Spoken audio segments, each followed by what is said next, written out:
네, 안녕하십니까. 반갑습니다. 원앤원 TV입니다. 자, 오늘도 여러분들과 함께 부동산 토지에 대한 얘기를 한번 해보려고 합니다. 토지 쪽 투자하시는 분들 많이 어려움을 이제 겪고 계신 분들도 많이 얘기를 들었는데요. 사실은 토지 투자라고 하는 게 아시는 분한테는 쉬운 재테크 수단이다라고 말씀을 드릴 수가 있겠고, 모르시는 분들한테는 어떻게 보면 정말 어려운 토지 재테크 수단이다라고 말씀을 좀 드릴 수가 있겠습니다. 사실 결국에는 뭐냐면 아는 만큼 보인다라고 하는 얘기가 있습니다. 자, 어떤 분들은 부동산 중에서도 재개발이라든지 재건축 쪽에 전문을 가지고 계시고 이쪽 분야에 대해서 정말 투자를 잘 하시는 분들도 계시고요. 어떤 분들은 아파트 분양에 정말 자신 있어 하시는 분들도 계시죠. 그래서 이제 분양 시장에 뛰어들어서 재미를 많이 이제 보시는 분들도 계십니다.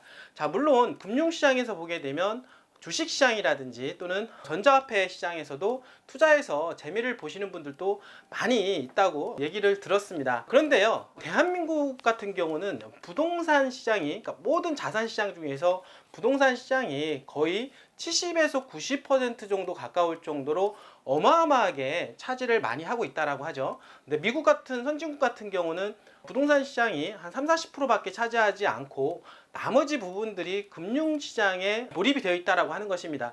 어떤 시장성의 차이가 있다라고 볼 수가 있겠는데, 결국에는 대한민국은 70%에서 90% 정도의 자산을 차지하고 있는 부분들이 부동산이기 때문에 결국에는 부동산 시장은 계속된 수요와 공급이 이루어질 수밖에 없다라고 하는 것입니다. 사실 그 중에서 이 토지 시장 쪽은 많은 분들에 대한 어떤 수요가 있을 수밖에 없다라고 하는 것이고요.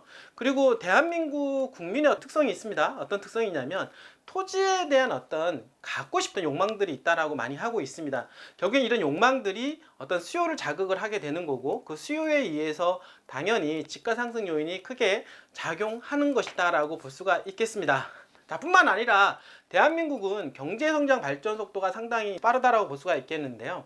사실 어떻게 부동산을 통해서 경제 성장이 상당히 이루어지고 있다고 볼 수가 있겠죠. 결론적으로 따지면은 부동산을 통한 어떤 경제 성장을 이룩한 대한민국이기 때문에 더욱더 부동산에 대한 어떤 시장이 개발이 진행 속도가 빨라질 수밖에 없다라고 하는 것입니다. 결국에는 부동산이 개발된다라고 하는 것은요, 땅이 개발된다는 뜻이고, 땅에 대한 개발은 수요로 자극을 하기 때문에 땅값을 상승할 수 있는 요인이 발생할 수가 있다라고 하는 것입니다. 최근에 광역교통망 체계에 대한 얘기가 나왔는데요. GTX라든지 KTX, 어떤 광역 전철망, 이런 것들이 더욱더 가속화가 된다라고 합니다. 내 집 앞에 전철이 뚫릴 확률이 너무나도 높아진 세상, 결국에는 내 앞에 교통수단이 좋아진다라고 하면은 땅값이 올라갈 수밖에 없는 그런 구조라고 하는 것입니다. 결국엔 이러한 것들을 통해서 어떤 교통 인프라를 통해서 땅값은 지속적으로 올라갈 수밖에 없는 그런 현실에 부딪혀 있다라고 볼 수가 있겠습니다. 자, 여러분들 다시 한번 말씀을 드리지만은요, 제가 수많은 어떤 재테크, 물론 저도 하고 있습니다만 토지만한 수단은 없다라고 볼 수가 있겠습니다. 그 이유가 뭐냐면, 어떤 단위 시간당 우리는 투자 수익을 계산할 수가 있겠는데요. 물론 단기적으로는 수익을 낼 수는 없습니다만 3년에서 5년, 또 장기적으로 따지면은 10년을 두고 본다라고 했을 때 사실은 토지만한 어떤 수익을 안겨다 줄 수 있는 상품은 저는 없다라고 생각을 합니다. 그리고 토지 중에서 아무 곳에다가 투자를 하는 것이 아니라 개발지에다가 투자를 해야 된다라고 하는 것이죠. 개발지는 뭐냐면 결국에는 교통에 대한 인프라가 좋아지면서 기업들이 유입될 수 있는 가능성이 높아지는 지역이면서 언제든지 개발 호재가 끊임없이 지속되는 곳이라고 볼 수가 있겠습니다. 이런 지역은 결국에는 수요를 계속해서 자극을 하기 때문에 그 수요로 인해서 계속 땅값은 치켜 올라갈 수밖에 없다라고 하는 것이죠. 제가 어떤 토지에 대한 전문가로서 말씀을 드리면, 대한민국 전 지역을 본다라고 했을 때 물론 많은 분들이요, 서울 수도권을 선호하는 것은 맞습니다. 그런데요, 1, 2억 정도 자금을 가지고 서울 수도권에 토지를 투자하기는 상당히 버겁다라고 말씀을 드릴 수가 있겠고, 원형지 땅만 하더라도 어마어마하게 비쌉니다. 기본적으로 3억에서 5억 정도 자금이 있어야만이 수도권 주변의 땅을 매입을 할 수가 있다라고 하는 것입니다. 자, 그렇다라고 하면 3억에서 5억을 가지고 있는 어떤 수요층이 많이 있겠습니까? 그렇지 않다라고 하는 것입니다. 결국에는 개발지이면서 지방이면은 어떻습니까? 돈이 되는 게 중요한 거죠. 1억에서 2억 정도 투자할 수 있는 자금대가 가지고 계신 분이라고 한다라고 하면 지방 쪽에 개발지, 수요가 끊임없는 그런 지역에다가 투자를 하는 것이 현명하다라고 하는 것입니다. 자, 실질적으로 많은 분들이 수도권 말씀을 드리고는 있지만은 지방 쪽도 어떻습니까? 개발이 되는 지역은 오히려 서울 수도권보다도 투자 수익률이 훨씬 높다라고 하는 것을 여러분들이 잊지 말으셔야 될 것 같습니다. 그 지역 중에서 저희가 새만금 당연히 적극적으로 추천을 해드리고 있죠. 당연한 겁니다. 새만금은. 왜냐하면 앞으로 2050년도까지 꾸준한 개발 호재가 있을 지역이고요. 제가 항상 누누이 말씀을 드리지만 인천광역시와 부산광역시처럼 버금갈 수 있는 동네가 될 수 있을 것임에 확신을 하기 때문에 여러분들한테 추천을 해드리는 겁니다. 인천, 부산 여러분도 알고 있지만은 각종 도로망과 철도망 그리고 공항, 항만이 있는 곳입니다. 뿐만 아니라 물을 끼고 있죠. 당연히 새만금 또한 마찬가지로 지금 현재 개발되는 부분들을 본다라고 하면 도로, 공항, 항만, 철도가 들어가 있는 상황에서 지금 개발에 대한 어떤 트렌드와 방향성, 대한민국의 개발과 트렌드의 방향성에 딱 맞는 지역이 지금 새만금하는 곳이 없다라고 하는 것입니다. 최근에 탄소 제로를 선언했습니다. 2050. 그러니까 대한민국은 2050년도까지 탄소 배출을 하지 않겠다라고 선언을 하게 된 것입니다. 이런 어떤 정책의 흐름에 맞춰서 모든 것들이 법이 구조적으로 만들어질 것이고요. 그 법의 프레임에 맞춰서 당연히 산업체계가 만들어질 것이다 라고 하는 것입니다. 거기에 발맞춰서 빨리 갈 수 있는 지역이 앞으로는 대한민국을 선도할 것이고 그런 지역에 대한 어떤 땅값에 대한 수요가 당연히 늘어날 수밖에 없죠. 자, 그런 차원에서 어떻습니까? 지금 보면 새만금은 가장 적기라고 볼 수가 있겠습니다. 그 이유가 뭐냐면 새만금은 탄소 제로 2050에 가장 적합한 도시라고 볼 수가 있겠습니다. 그린 뉴딜과 그리고 디지털 뉴딜, 대한민국이 현재 끌고 가고 있는 K 뉴딜에 가장 적합지 새만금 아니겠습니까? 그런 차원에서 재생에너지의 메카, 4차 산업혁명의 혁명 이라고 하는 그런 어떤 최적합지가 바로 새만금이 되는 것입니다. 그 중에서 오늘 여러분들한테 말씀드리고 소개를 시켜드릴 부분은 바로 수소에 대한 얘기를 말씀을 드립니다. 요즘 수소에 대한 얘기가 가장 많이 나오고 있습니다. 수소 에너지, 그 다음에 전기 에너지 이런 걸 통해서 에너지원을 만들고 그걸 통해서 산업 생태계를 만들어 가겠다라고 하는 것입니다. 자, 전라북도 차원에서도 마찬가지로 수소 중에서 오염물질이 발생하지 않는 바로 그 수소가 그린 수소다라고 볼 수가 있겠는데 그 그린 수소를 생산을 하고 그런 생산된 그린 수소를 통해서 에너지원을 통해서 어떻습니까? 산업계하고 연계를 시키겠다라고 하는 것이 지금 전라북도 차원에서 진행이 되는 부분이라고 볼 수가 있겠고 그러한 부분들이 결국에는 어떻습니까? 전라북도의 가장 핵심 축인 새만금과 연계가 되어 있다라고 볼 수가 있겠습니다.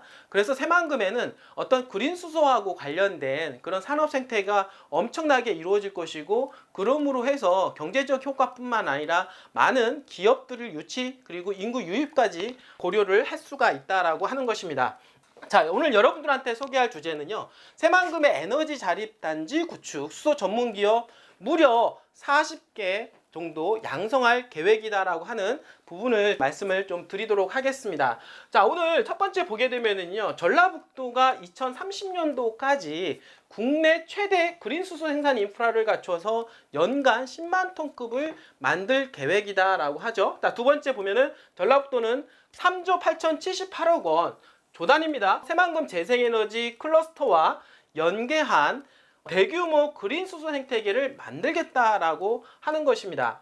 자, 새만금 지역에서 생산되는 재생에너지를 수소로 전환하는 100메가와트의 규모의 수전의 설비를 2027년도까지 만들 뿐만 아니라 추가적으로 연결이 된다라고 하면 추후에는 2030년도까지는 300메가와트까지 확대할 계획으로 현재 추진을 하고 있다라고 합니다. 자, 지금 새만금은요 수소 특화 국가산업단지를 만들어 기업과 연구기관 한데 모으고 수소 모빌리티 전후방 사업과 상용차, 건설기계, 농기계 등 지역 주력 산업을 연결하는 수소 융합 산업을 육성을 하겠다라고 하는 것입니다. 결국에는요 이 에너지원이 수소가 되는 것이고 이 수소를 통해서 생태계가 쭉 이어진다라고 하는 것입니다. 이것 또한 마찬가지로 대한민국이 현재 추진하고 있는 2050 어떤 탄소 제로 선언에 맞는 정책에 부합되는 그런 어떤 도시적인 형태가 만들어질 것이다라고 말씀을 드릴 수가 있겠습니다. 특히 여러분들 보시면은요, 가장 방금 전에 말씀드렸던 것대로 가장 중요한 부분들은 수소 전문 기업과 연구 기업 등 40개를 키우고 전문 인력도 양성할 계획이다. 바로 이러한 부분들이 전라북도 내에 새만금에 유치할 계획으로 잡혀 있습니다. 자, 새만금은요, 앞으로 어마어마한 기업들이 유치될 것으로 충분히 예상을 해볼 수가 있는 것입니다. 2017년도 문재인 정부 들어서 급속도로 늘어나는 새만금의 기업 유치, 여러분들 아시겠지만 지금 새만금에 그 당시는 3개, 4개 정도 기업들이 유치된다는 얘기가 있을 뿐이었어요. 그런데 어떻습니까? 지금은 10개, 그 다음에 20개, 30개, 더 많게는 향후에는 어떤 이러한 것들이 수소 전문 기업이라든지 디지털 뉴딜, 그리고 어떻습니까? 4차 산업 관련된 그런 기업들, 재생에너지에 관련된 기업들, 그리고 어떻습니까? 그 다음에 아리백하고 이런 얘기들이 많이 나오죠. 그렇게 발생한 전기에너지를 생산을 해서 그 에너지를 100% 써야 되는 그런 기업들이 지금 새만금으로 집중이 되고 있다라고 하는 것입니다. 자, 그런 거를 본다라고 했을 때 2020년도에서 30년도까지는 엄청난 수많은 기업들이 새만금 산업단지에 들어올 것으로 예상을 할 뿐만 아니라 더 들어가고 싶어도 들어갈 수 있는 땅이 부족하게 됩니다. 결국에는 그 주변에 인프라를 구축을 해서 당연히 기업들이 더욱더 유치할 것이고, 그 주변 지자체 중에서 군산, 김제, 부안 같은 경우는 어떻게 하겠습니까? 그런 기업들을 갖다가 유치하기 위해서 산업단지를 더욱더 만들 것이고, 그런 산업단지에 당연히 그런 기업들을 유치하게 될 것이다. 결국에는 각 지자체들도 돈을 벌기 위한 것입니다. 돈이 들어와야 지자체를 발전하고 성공을 시킬 수가 있는 거 아니겠습니까? 당연히 적극적으로 지자체에서도 땅을 개발을 하게 될 것이고, 그렇게 되면은 땅에 대한 수요가 늘어나면서 당연히 땅값이 올라갈 수밖에 없는 그런 현실에 부딪힐 수밖에 없다라고 하는 것이죠. 자, 마지막으로 이렇게 되게 되면 3만여 명의 고용 유발 효과가 발생을 한다라고 하는 것입니다. 뿐만 아니라 무려 5,700원 가량의 생산 유발 효과가 기대가 된다라고 말씀을 좀 드릴 수가 있는 것입니다.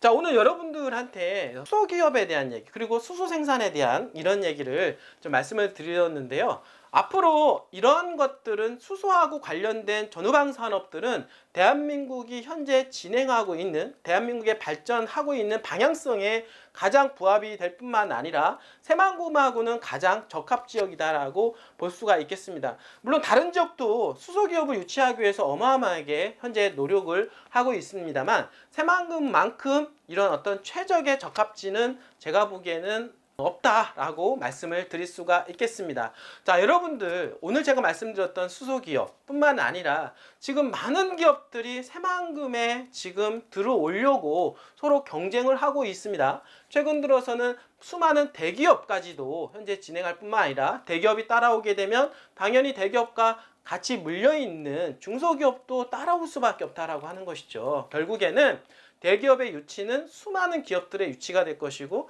그러한 기업들은 어떻습니까? 땅을 필요로 하게 될 것이고, 땅을 개발을 해야 될 것이며, 당연히 땅에 대한 수요는 적극적으로 늘어나기 때문에 땅값은 지속적으로 늘어납니다. 결국에는 그 주변 지역 중에서 군단이 해당이 되는 부안군이야말로 현재 저평가가 돼 있으면서 향후에 그런 수많은 기업들이 유치가 되었을 때 당연히 부안군은 시로 숨겨갈 수 있는 가능성뿐만 아니라 새만금 자체가 새만금 특별시 또는 새만금 광역시까지 진행한다라고 가정했을 때 저평가가 되어 있는 부안군이 가장 땅값이 상승할 수 있는 유력한 후보지다라고 볼 수가 있겠습니다. 자, 그 중에서 부안 중에서도 가장 1라인이라고 하는 지역이 우리가 여러분들 항상 제가 말씀을 드리고 있지만은 1라인, 2라인, 3라인 정도로 구분할 수가 있습니다. 전체적으로 보면 부안군은 개발이 가능한 주거지역 상업지역은 계속 꾸준하게 지속적으로 땅값이 올라가는 그런 모습을 볼 수가 있겠는데요. 그 중에서 가장 핫한 지역은 새만금 앞마당 바로 앞하고 관련되어 있는 부안군 소재에 있는 주거지역 땅값은 계속된 수요로 인해서 지가가 현재도 폭등을 하고 있다라고 말씀을 드릴 수가 있겠습니다. 자, 그 중에서 우리가 남북 이축도로하고 관련되어 있는 의복리 개활 일대에 있는 주거지역은 외지인들이 꾸준하게 땅을 사들이고 있다라고 하는 것이고요. 새만금 바로 앞마당이기 때문에 어떤 용도로든 개발될 가능성이 상당히 높다라고 볼 수가 있겠습니다. 자, 그렇다라고 하면 그 주변에 있는 땅을 가지고 있을 때는 내 땅 앞에 무언가가 들어갈 수 있는 가능성이 높아지고 그러한 기대 심리로 인해서 땅값이 급등할 수 있는 소재가 발생을 하게 된다라고 말씀을 드릴 수가 있겠습니다. 자, 그런 지역에 저희 회사가 땅을 확보를 하고 있습니다. 여러분들 개인적으로 여러분들 부안에 있는 정말 위치 좋은 땅을 구하는 것은 하늘의 별 따기라고 말씀을 드릴 수가 있는 것이죠. 그러나 저희 회사를 통해서는 여러분들이 소액 투자로 할 수 있는 그런 곳이 있다라고 말씀을 드리면서 언제든지 저희 회사에 문의 전화 주신다라고 하면 여러분들의 자금대에 맞춰서 소액으로 투자할 수 있는 그러한 부분이 있다라고 하면 충분히 여러분들한테 소개를 시켜드리도록 하겠습니다. 여러분들 더 이상 머뭇거리지는 마시길 바라겠습니다. 새만금에 주목하시고 새만금에 투자할 의향이 있으시다라고 하시면은요, 여러분들이 자꾸 지금 지켜보고 있는 그 순간 새만금은 계속해서 땅값이 올라간다라고 생각을 하셔야 됩니다.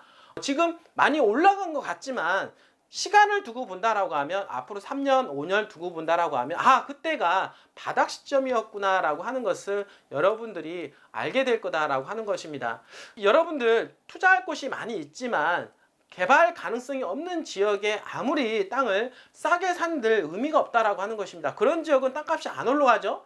비싸더라도 올라가는 지역에 투자를 해야만이 여러분들의 자산을 지킬 수가 있을 뿐만 아니라 재산을 더욱더 증식할 수가 있다라고 하는 것입니다. 대한민국에 새만금만한 곳은 없습니다. 여러분들 지금 늦은 것이 아니라 지금 가장 빠른 타이밍에는 틀림이 없다라고 다시 말씀을 드리면서 언제든지 저희 회사에 전화 주시면 여러분들의 자금대에 맞춰서 여러분들한테 좋은 물건을 선사해 드리도록 하겠습니다. 머뭇거리지 마시고 언제든지 전화 주시길 바라겠습니다. 자, 오늘도 이렇게 끝까지 시청해 주셔서 진심으로 감사드립니다.